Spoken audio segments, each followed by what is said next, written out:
তো আজকে আমাদের গ্রামারের বিষয় হলো যে ফলা কাকে বলে, ফলা কত প্রকার ও কি কি, ফলা এর সংজ্ঞা, ফলা কি বা কেমন, ফলাটা কেমন সেটাও জানবো, ফলার সংজ্ঞা জানবো, ফলা কি জানবো, ফলা কত প্রকার ও কি কি সেটাও জানবো, ফলা কি বা কেমন এই সবগুলাই জানবো। তো ফলা সম্পর্কে যত প্রশ্ন আছে সবগুলাই আমরা জেনে নেবো আজকে। তো এর আগে তোমরা চ্যানেল নতুন হয়ে থাকলে চ্যানেলটাকে সাবস্ক্রাইব করবে এবং অল নোটিফিকেশন অন করে রাখবে, কারণ তোমাদের সাপোর্ট ছাড়া আমি ইউটিউবে 1 সেকেন্ডও টিকে থাকতে পারবো না।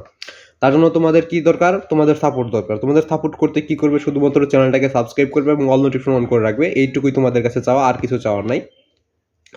তো তোমরা শুধু চ্যানেলটাকে সাবস্ক্রাইব করবে এবং অল নোটিফিকেশন অন করে রাখবে। তো আজকে শুধু আমরা জেনে নেবো ফলা কাকে বলে, কত প্রকার ও কি কি, ফলা এর সংজ্ঞা বা ফলা বলতে কি বোঝাও বা ফলা কি বা কেমন। তো আজকে আমাদের গ্রামারের 31 নম্বর প্রশ্ন। তো গ্রামারের 31 নম্বর প্রশ্ন আজকে আমাদের 31 নম্বর ক্লাস।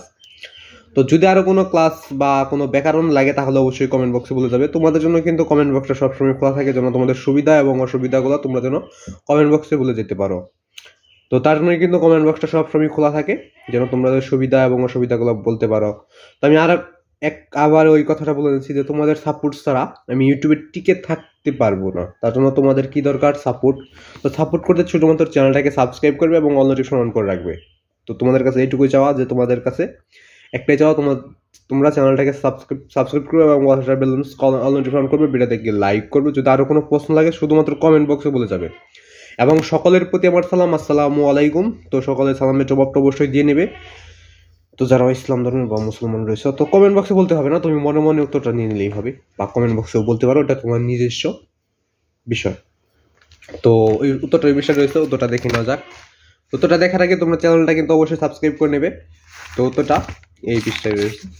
তো ফলা যেহেতু এই পৃষ্ঠায়, তো ফলা ব্যঞ্জন বর্ণের সংক্ষিপ্ত রূপকে ফলা বলে।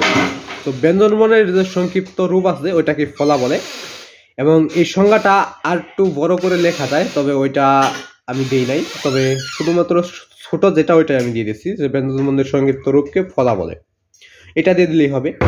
তবে আরো এই সম্পর্কে আরো বিষয় আছে, তো ওইগুলো না দিলেও হবে, যেহেতু এটা ফলা কি বা ফলা কাকে বলে যদি চাই তাহলে এইটুকু দিয়ে দিলেই হবে। আর যদি ফলা সম্পর্কে আরো বর্ণনা চায় বা এই ফলা এটা আরো তুমি বুঝিয়ে লেখো এরকম যদি প্রশ্ন করে, তাহলে ওটা অবশ্যই কমেন্ট বক্সে বলে দিবে যে আরো ওই সম্পর্কে আরো আমাদের আরো জানতে চাইছে বা বর্ণনা করতে বলছে বা ব্যাখ্যা করতে বলছে, তাহলে আমি আরো বিষয় নিয়ে তোমাদের দেখাই দেব। এবং ফলা কত প্রকার, ফলা কত প্রকার, ফলা হইল 6টা। ফলা কতটি যদি আমাদের প্রশ্ন করে যে ফলা কত প্রকার, ফলা কয়টি, ফলা কতটি, তাহলে আমরা এখন অ্যান্সার কি লিখে দেব, যে ফলা 6টি।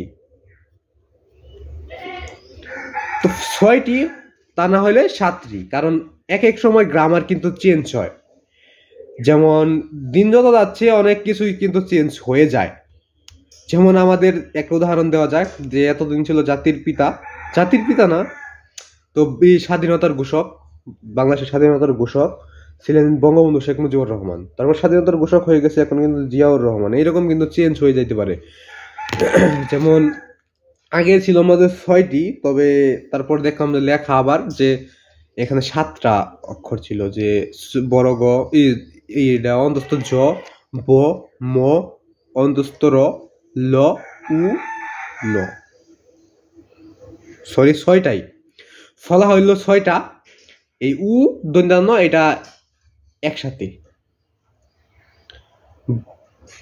বন্ধস্থ ঝ, ব, ম, অন্তস্থ র, ল, উ, এন, উ দন্তান্ন এন বলে ভালো হয়েছি। তো আজকের প্রশ্ন এই পর্যন্ত, যে ফলা কি, ফলা কাকে বলে, ফলার সংজ্ঞা বা ফলার উত্তরটা আমরা জেনে নিলাম। তো আজকের প্রশ্ন এই পর্যন্ত, সকলে ভালো থাকবে, সুস্থ থাকবে। এখানে বিদায় দিচ্ছি, খোদা হাফেজ।